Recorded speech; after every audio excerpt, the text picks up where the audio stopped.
Almost 90% of the time you'll be writing codes within components, so it's very important to understand.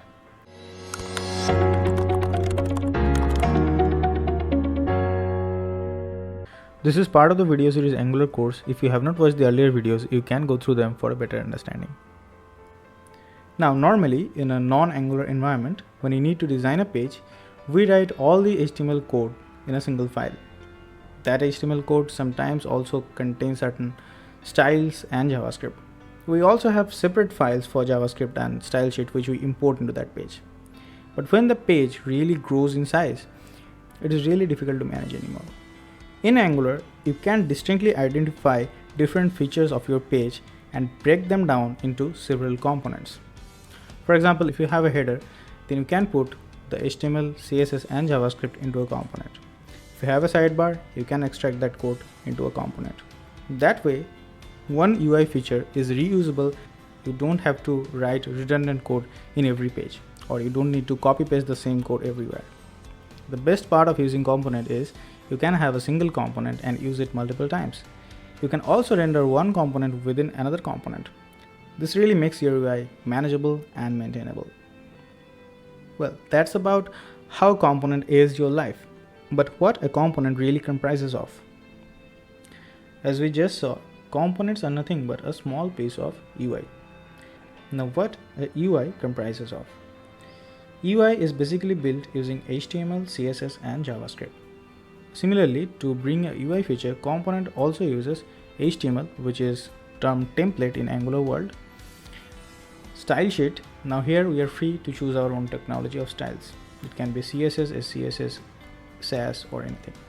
And TypeScript, because in Angular we don't write JavaScript code, it is TypeScript, because type checking is better to identify most of the problems in compile time rather than experiencing odd behaviors at runtime. That's what your component is made up of. It has a template, it has a style sheet, and it has a TypeScript. Let's see one component in action. Here we have our app component. The three parts of our app component are the HTML file, the SCSS file, and the TypeScript file. You can see all of these three files are named similarly by our Angular CLI. However, the features are kept in different files, though they are named similarly. Our application flow starts from the TypeScript file.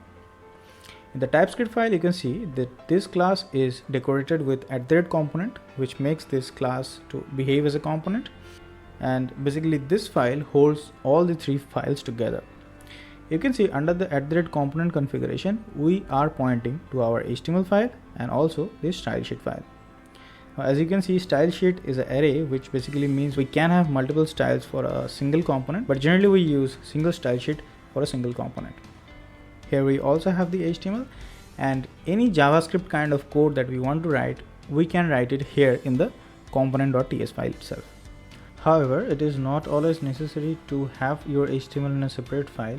You can write your HTML or template code in the TypeScript file itself, and the way to do it is to define a template attribute which can hold your HTML code.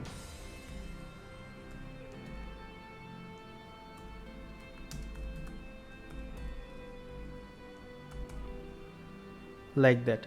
In that case, you don't need the template URL anymore. While this is possible, I always recommend you to go by the default approach, which is to have your HTML in a separate file so that in future, if it grows in size, it still remains maintainable. That's the default design suggested by the Angular CLI as well. When you create a component using the CLI, and I will show you how to create one in my later video, you always get this kind of structure. That is a TypeScript file and one HTML file and one CSS file. However, there is one more file which is similarly named, and I haven't talked about it yet because this one, which is named as app.component.spec.ts, is not important throughout your development. This is for testing of your component, unit testing to be specific, and as of now we don't require this, and even if we don't have this in our code, that won't make any effect. Thus, it separates out three pillars of building a UI into three different files to give you more manageability, but again it clubs them together with the configuration. Okay, we got an idea about the structure of a component, but how to use it? Means if I want to display this piece of HTML along with its style and the TypeScript, how can we define that show this piece of UI here?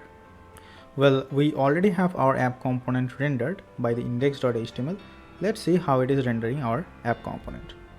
In the index.html, we have a app root tag. While the syntax might look like an HTML element, but this is actually referring to your app component. But how does it understand that this tag here or this HTML element here is referring to app component and not any other component?